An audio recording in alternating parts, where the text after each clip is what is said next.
तो आपने एक्स मुस्लिम मूवमेंट के बारे में जरूर सुना होगा। यहाँ एक्स का मतलब है पूर्व। दरअसल दुनिया भर में मुसलमानों के परंपरागत इस्लाम से दूरी बनाने और पूर्व मुसलमान बन जाने का ये मूवमेंट है। ये एक्स मूवमेंट क्या है, मुस्लिम मूवमेंट के बारे में हम आपको बता रहे हैं, वो भी आपको डिटेल्स में बताते हैं। कुछ वर्षों में अमेरिका, ब्रिटेन और यूरोपियन देशों में इस मुस्लिम मूवमेंट ने काफी जोर पकड़ा। बहुत तेजी से मुसलमान इस्लाम से दूरी बना रहे हैं इस वक्त। आप पूछेंगे कि अब ये क्या है, तो एक्स मुस्लिम अब ईसाई या हिंदू या फिर बौद्ध धर्म अपना रहे हैं। छिटपुट मामले छोड़ दे तो ऐसा नहीं है कि इनमें से अधिकांश मुसलमान अपनी एक्स मुस्लिम सोसाइटी डेवलप कर रहे हैं, यानी वो दूसरे धर्म में जाने के बजाय खुद को पूर्व मुसलमान बताना पसंद कर रहे हैं।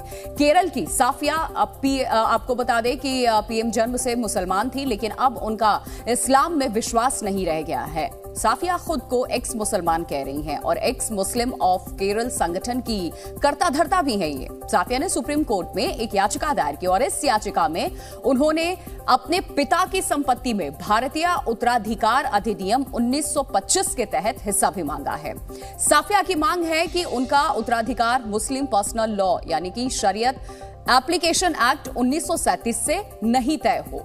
इसके अलावा साफिया की दलील है कि उनके पिता भी नॉन प्रैक्टिसिंग मुसलमान हैं, इसीलिए उनका उत्तराधिकार भारत के कानून से तय हो, आगे जो भी तय किया जाए। चीफ जस्टिस डीवाई चंद्रचूड़ की 3 सदस्यों वाली सुप्रीम बेंच ने साफिया की याचिका मंजूर कर ली है, सुनवाई की तारीख भी दे दी है। अब इस मामले में जिन सवालों को सुलझाया जाना है वो ये है कि जो एक्स मुस्लिम है उन पर शरिया कानून लागू होगा या नहीं। एक्स मुस्लिम को सेक्युलर लॉ का लाभ किस आधार से मिलेगा, कैसे दिया जाएगा इसका लाभ। साफिया के पिता के 2 ही वारिस हैं, एक साफिया, दूसरा उनका भाई जो कि एक बीमारी से ग्रसित है। भाई की जिम्मेदारी भी साफिया के ऊपर ही है इस वक्त, वही उसका देखभाल करती है। साफिया की 2 संपत्तियां हैं। पहली, मुस्लिम पर्सनल लॉ में बेटियों से गैर बराबरी और भेदभाव। दूसरी, मुस्लिम पिता चाहकर भी बेटी को बराबर हक नहीं दे सकता है।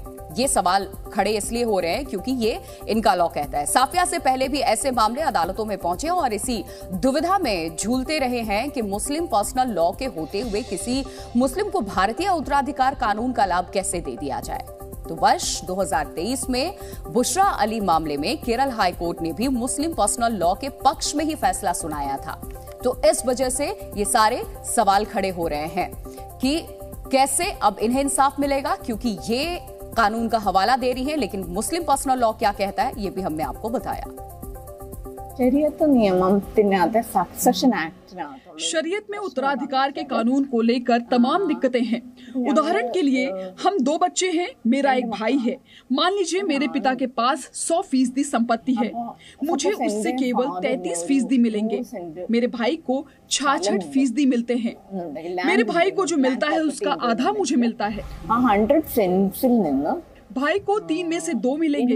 ये भेदभाव मुस्लिम कानून में हर जगह है। जहाँ भी एक पुरुष और एक महिला एक ही रिश्ते में आते हैं तो महिला को पुरुष का आधा हिस्सा माने। पिता माता के रिश्ते में पिता को जितना मिलता है उसका आधा हिस्सा माँ को मिलता है। बेटी को बेटे से आधा मिलता है।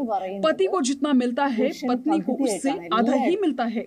जब हम इसे सेक्युलर नजरिए से देखते हैं तो ये महिलाओं से सीधा सीधा भेदभाव है।